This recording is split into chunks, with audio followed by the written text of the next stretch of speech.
Good evening and many thanks for joining us. You're watching QTV Nightly News coming to you from our studios on Carawa Avenue with me, Ansmana Isonyasi. Here are the main news headlines. While answering questions from journalists, President Barrow has expressed his willingness for face-to-face and dialogue with the opposition on matters of national development. At a press conference marking the end of the 2023 Meet the People tour, President Adama Barrow has clarified government's plan to increase non-tax revenue. Finance and Economic Affairs Minister Sidi Keita delivered the 2024 budget speech to the National Assembly on Friday. The Gambia joins fellow least developed countries to call on global leaders to catalyze climate finance to translate global climate decisions into actions in LDCs at the COP28. And in sports news, the Gambia's National Coordinating Committee for AFCON 2023 has budgeted $388 million for the Gambia's participation in the tournament, which is scheduled to get underway in January 2024 in Cote d'Ivoire. Well, stay tuned for more on these and other stories.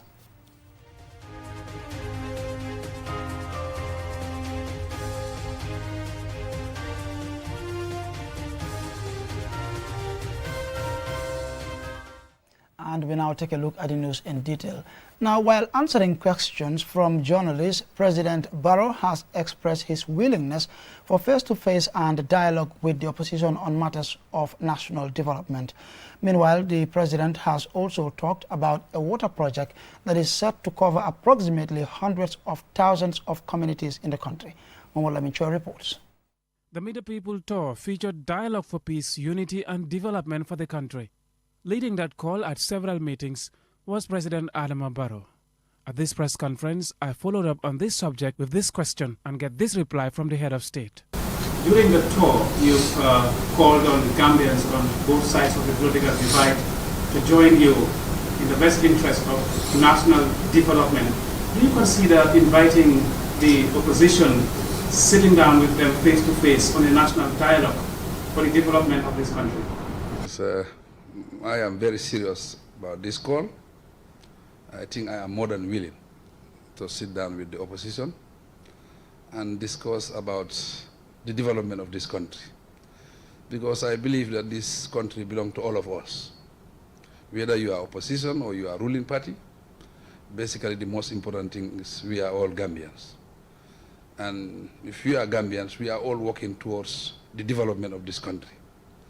So I think as a head of state, it should be my responsibility and it should be part of my principles to listen to all Gambians. During this year's Meet the People tour, President Barrow visited and inaugurated boreholes which are meant for many rural communities. Through this project and with support of development partners, hundreds of thousands of people will be targeted beneficiaries. These are big projects. Some of these projects are serving almost approximately about 400,000 communities will access water with these projects, because we have about 20 boreholes, that is the Japanese project, and we have other projects with the ADP, that is 110. All in all will be like 132 boreholes. Right now, the 55, the projects are on, and the other 55 we have just signed. This press conference could not have missed asking about the ongoing Operation Clear the Road and the President's plan and thoughts about it. So one thing we all have to understand, we cannot govern this country by just doing things the way we want it. We have to follow due process. We have to respect the law.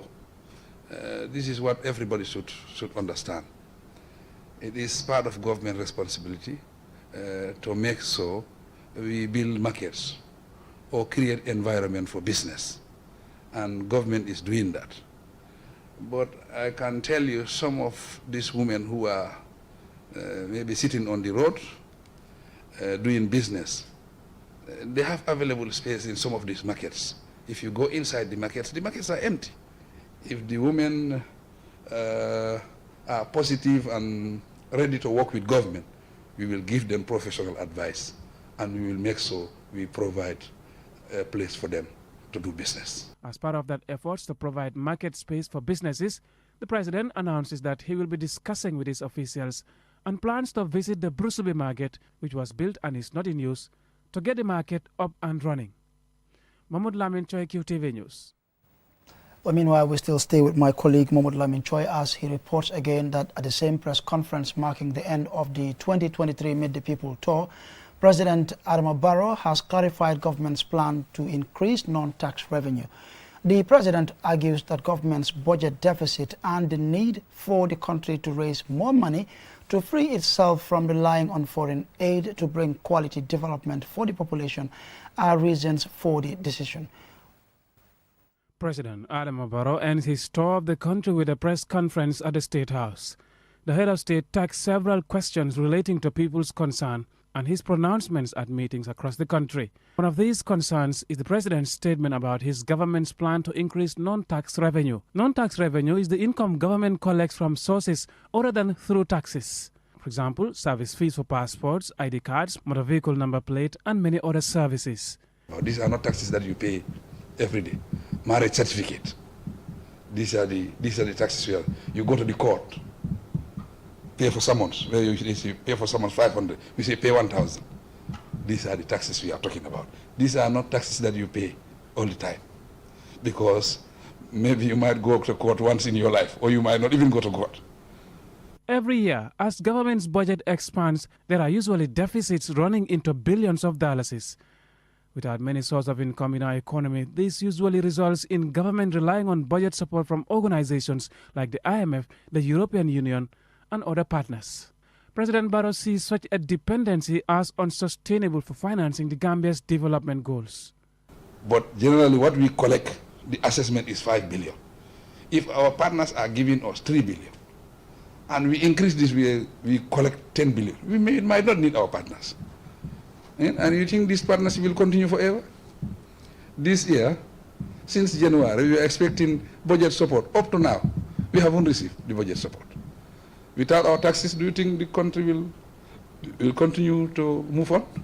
Government is currently implementing several development projects across the country to address socio-economic challenges confronting the population. With such increase in capital expenditure in a tax-based economy, government is prompted to take more fiscal measures to realize its development targets. And we want development in this country. We want to build roads. If we want to build roads, definitely we have to contribute. You know, when you are running a country, it's just like what we call here local asus. We put money together, then we benefit from it. This is what we are talking about. When we collect the taxes, we build the roads. That's basically what it is. We pay more, we got quality service, sustainability, and also freedom. Because obviously, if we can provide enough money for our budget, we don't need the IMF. We don't need them to contribute. We don't need them to condition us. Of recent, they said we should reduce the speed of our development, capital expenditure. That's what they said. The 365 kilometers of roads, they say we cannot continue with them. We said no. These are social projects. And we are here to impact on the life of the people. But if we are not going to change that, what are we going to do? We said now we will create new money. These are new areas. These are low-hanging fruits. We want governments to contribute, to support our projects. Following the planned increase in non-tax revenue, the taxpayers will expect quality services from government as it moves towards improving the lives of people and the development landscape of the country. Mahmoud Lamin Choi, QTV News. Now away from the presidency, Finance and Economic Affairs Minister Sidi Keita delivered the 2024 budget speech to the National Assembly on Friday, which was attended by the Vice President Mohamed B.S. Jallow, Cabinet Ministers, members of the diplomatic community, and heads of institutions and departments. Alusise reports. On 17th of November, the Gambia's Minister for Finance and Economic Affairs, Sidi Keita, tabled before lawmakers a budget estimate of $34.93 billion for 2024 fiscal year, representing a growth of 5% compared to the 2023 budget of $33.22 billion for Parliament's consideration and approval. The Parliament debated the estimates before approval with amendments. The 2024 budget is anchored on the reduction of overall fiscal deficit, including the gradual reduction of net domestic borrowing as a percentage of GDP over the medium term. The Finance and Economic Affairs Ministry intends to pursue rationalization of expenditure to improve domestic revenue mobilization and employ innovative non-debt revenue creating initiatives. Themed on consolidating recovery and accelerating reforms towards building economic resilience and improving the well-being of the population, Sidi Keita, the Minister for Finance and Economic Affairs, presented a bill entitled An Act to Provide for the Services of the Gambia for the period 1st December 2024 to 31st December 2024, widely known as Budget Speech. He said the government remains committed to intensifying resource mobilization to fully implement the 2023-2027 National Development Plan. The rise in global food and energy prices, as well as high cost of borrowing due to contractionary monetary policy stance, contribute to creating a pass-through on the domestic economy. As we relentlessly work to surmount these challenges, it is worth it to note that the outlook remains green. In these circumstances, we have been forced to look inwards. In doing so, we have realized that to weather the storm, we must build resilience from within. This requires serious commitment to reforms in critical areas to strengthen recovery and build sustainable resilience. On the proposed revenue measures for 2024, Minister Keita said with effect from 1st January 2024, all public institutions, including SOEs, agencies, and local government agencies procuring goods and services shall be required to request for a tax clearance certificate issued by the Commissioner General from suppliers, contractors, as a prerequisite before entering into contracts with any supplier or contractor.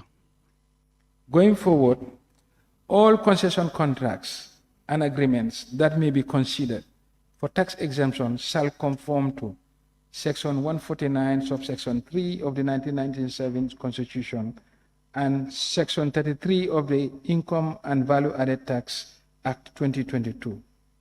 On behalf of the government and the entire Gambian population, Keita used the occasion to express gratitude to all development partners for their resolve in supporting the country's development agenda.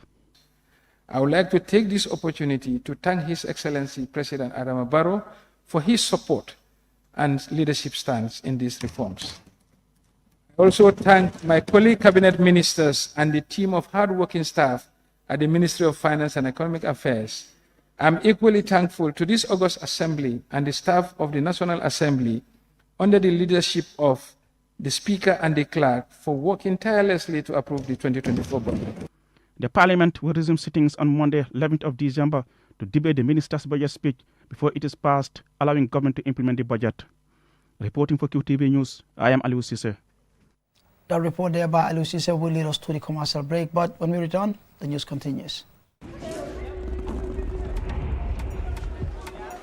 The art of juggling is a true spectacle of agility, coordination, and speed. A symbol of progression, precision, and mastery.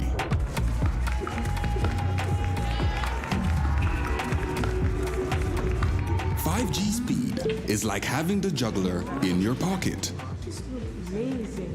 With lightning-fast download and upload speeds, you'll easily be able to juggle even the busiest workdays. Whether you're a busy entrepreneur, a creative, or just someone who wants to stay connected. Juggle your tasks with ease with QCell 5G speed. The future is here. It's fast, reliable, and efficient. First brought to you by QCell. We innovate, others follow. Welcome to Samsung, your one-stop for electronic excellence. We redefine quality with unmatched durability. Experience innovation with our smart TVs, including Neo QLED 8K, 4K, and 4K UHD TVs, refrigerators, and washing machines, featuring diamond drums for soft, clean clothes. But that's not all. Transform your environment with Samsung split and floor standing air conditioners. Cook effortlessly with our 4-burner gas cooker. Stay connected with our wide range of smartphones. With every purchase, you enjoy a complimentary gift from us. Visit our showroom at QCell, Kairaba Avenue or Bursubi Turntable. You can call us on 3333217. Elevate your lifestyle with Samsung.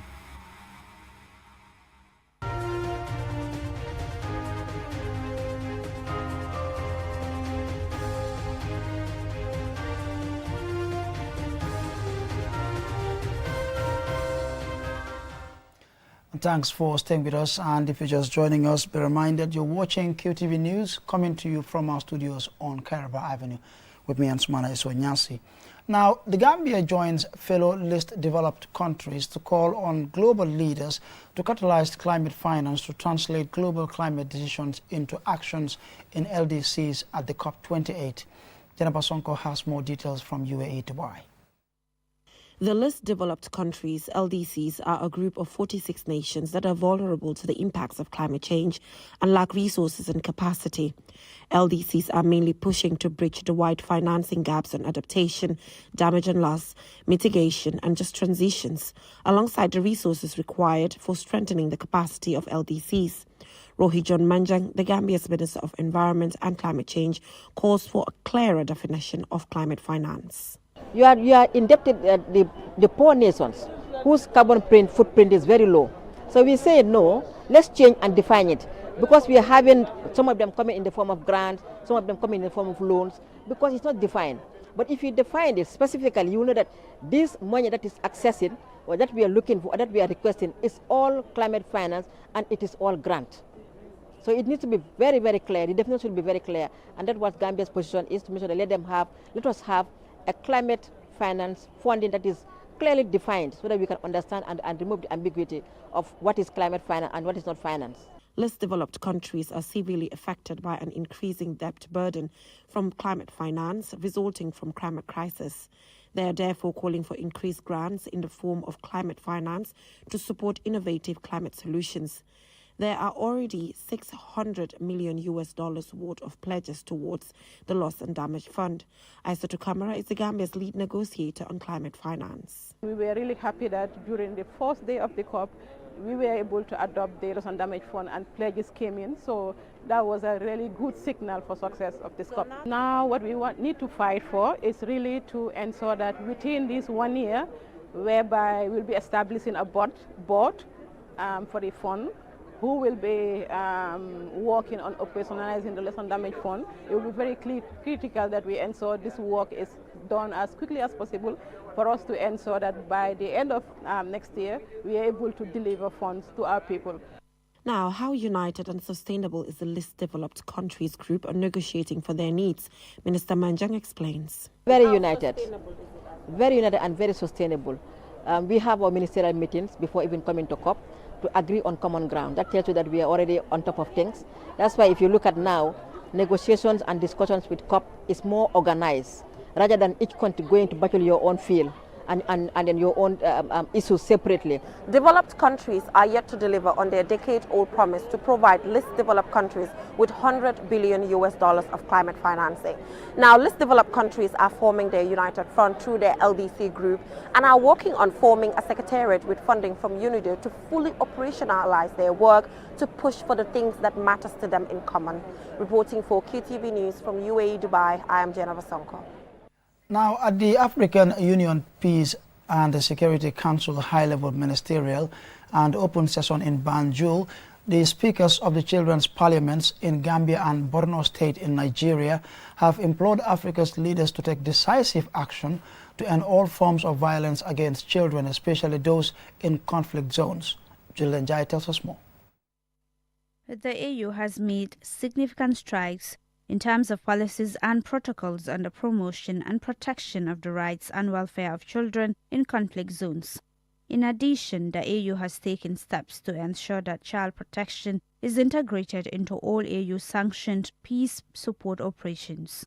A more recent major development was the establishment of AU platform on children affected by armed conflicts. Despite these measures, the situation of children in situations of conflict, crisis and emergency has not improved. A recent UN report says the conflict in Sudan between the Sudanese Armed Forces and the Rapid Support Forces has resulted in approximately 12 million children being deprived of education since April 2023. Here is Ibrahim Zana Sunoma, the Speaker of the Borno State Children's Parliament. If there's a word that could describe how more than innocent we are, then we will have said it a million times. In the corridors of our vandalized schools, dangerous streets, and within the confines of refugee camps, believe me, our dreams persist. Our longing for education, safety, and the chance to flourish knows no boundaries, transcending the barriers imposed by conflict and war. Honorable Sunoma says throughout the numerous conferences and discussions, their voices have echoed, commitments have been made, and promises reiterated. But the Borno State Children's Parliamentarian says speeches alone cannot heal the wounds of conflicts that ravage childhoods. We convene not solely to express intentions, but to implore each leader and each person here present. The time for decisive action has arrived. Words unaccompanied by tangible actions are just air in motion. Accountability must be the cornerstone for our collective effort. Beyond this gathering, beyond this day, our call still remains one: act, implement, and deliver on the commitments made. Lamin Jawo, Speaker of the Gambia's Children's Parliament, says the stakeholders at these convergences engage in meaningful discussions and interactions. He believes it will serve as a beacon of hope and collaboration, illuminating the path towards a future where the rights of children are not only acknowledged but actively protected and celebrated. I would like to remind the AU and its member states, together with the United Nations, of their collective responsibility to address these grievous injustices and take affirmative actions to safeguard the future of our children. Prioritizing education in conflict zones is a paramount investment that not only rebuilds shattered futures, but also serves as a beacon of hope in the midst of despair. Apart from the fact that the situation of children in conflict and crisis situations shows no improvement, the efficacy of the norms and protection infrastructure in effectively monitoring, documenting, reporting, and initiating accountability measures leaves a lot to be desired. For QTV News, I am Julden Yai. And the time now for some sports news.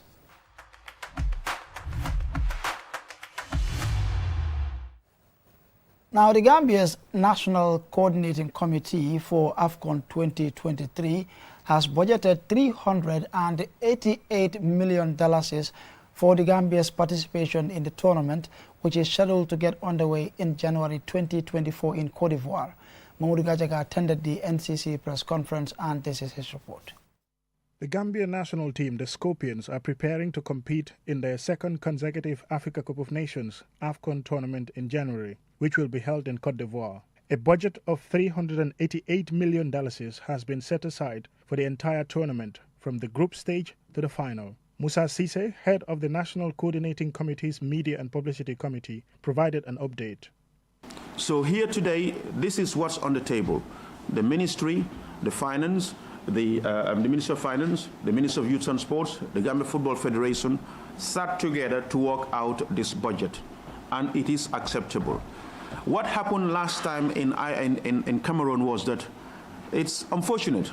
The preparation that was made and the budget presented was just to see us through to the first round. So which was sad, because we almost prescribe ourselves to fail. So we surprised all of us, we surprised ourselves, we surprised the country.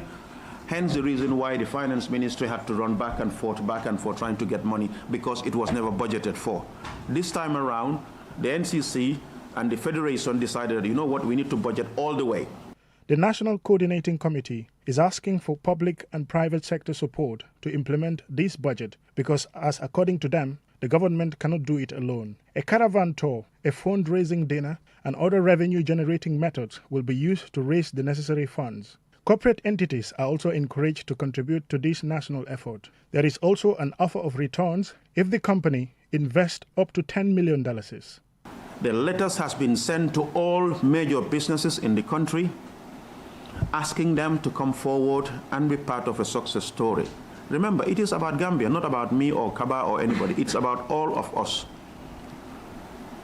So we hope they will respond in time to at least contribute to the budget that has been announced so that we as a people can have a successful campaign in Ivory Coast. This is what we are talking about. We're looking for a GSM partner, we're looking for hotel partners, we're looking for energy, oil company partners, like, we're looking for bank partners. We're looking for any kind of partners who can come forward. We will accommodate you in a way. Lamin Kaba Bajo, president of the Gambia Football Federation, has urged the public, but particularly businesses, to support the AFCON campaign. He stresses that investing in football is not a waste of money. We appreciate government support, the meager resources that they're able to, deny other sectors and put into football and other sports. But we also want to assure the government and also the citizens who own those funds that these monies are not going into vain. Sports and football is no longer fun and just physical fitness. It's a heavy, a very big business industry now. Therefore, any dime or butu that we took from the government, the public coffers, put it into football or into this particular venture is worth the while. If you look at, you journalists know better than I, you can close your eye and give me a list of 200 Gambians who are playing across the globe at professional level, at all levels, from Senegal to China. And each of these people contribute to the country's GDP monthly, weekly, yearly. Gambia's economy has a big dependence on the remittance from diaspora.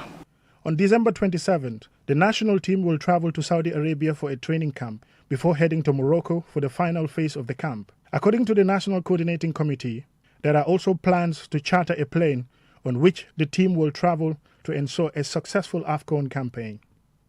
Mamudu Gajaga, QTV News.